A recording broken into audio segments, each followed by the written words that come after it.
మన అందరి కోసం మన తెలుగు న్యూస్.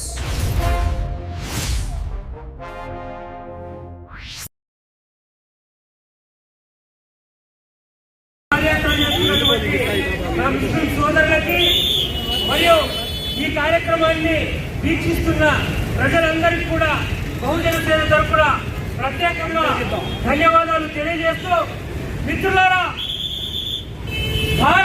భారతదేశ రాజ్యాంగం సమానత్వాన్ని కోరుకుంటుంది ఉండాలనే విషయాన్ని భారత రాజ్యాంగం చెప్తుంది. ఇదే సామాజిక న్యాయం.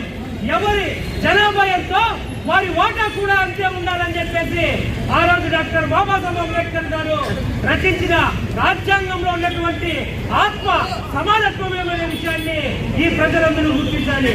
ఈ దేశంలో స్వతంత్ర పోరాటంలో ముస్లింలు చాలా ప్రాణాలు అర్పించి ఈ దేశ స్వతంత్ర పోరాటంలో చాలా ఎక్కువగా వారి యొక్క పాత్ర ఉందనే విషయాన్ని ఈ సమాజం చరిత్ర గుర్తించాలి. ఈ నేపథ్యంలో ఈ రోజున రాజకీయ పార్టీలు కేవలం రంజాన్ పేరుతో లేకపోతే మన ఇంటి విందుల పేరుతో మన మన మన వాడలకు వచ్చి మన మసీదులకు వచ్చి ప్రార్థనలు చేసుకొని వెళ్ళిపోతారే తప్ప ఇక్కడ సమానమైనటువంటి రాజకీయ అవసరాలు కల్పించాలనే విషయాన్ని ముస్లిం సమాజం గుర్తుపెట్టుకోవాలి. అదే రకంగా ఈ రోజున ఆంధ్రప్రదేశ్ లో ముస్లింల జనాభాకు అనుగుణంగా మనకు 14-15 మంది ఎమ్మెల్యేలు అసెంబ్లీలో ఉండాలి.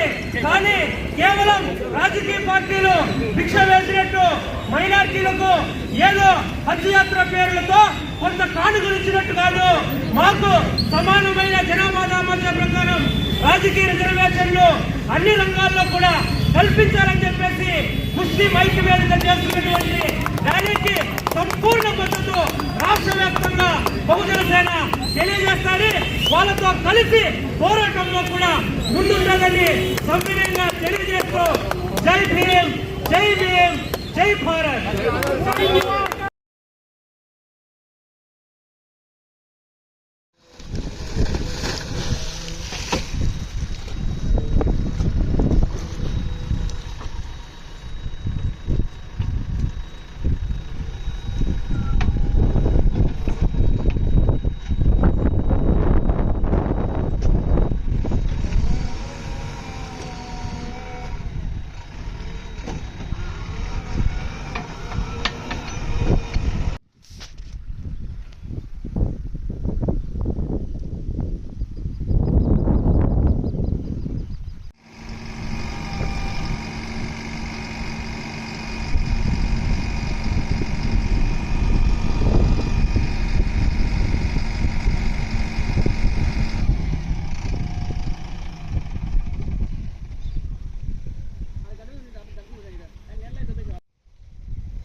Please like and subscribe Mana Telugu News.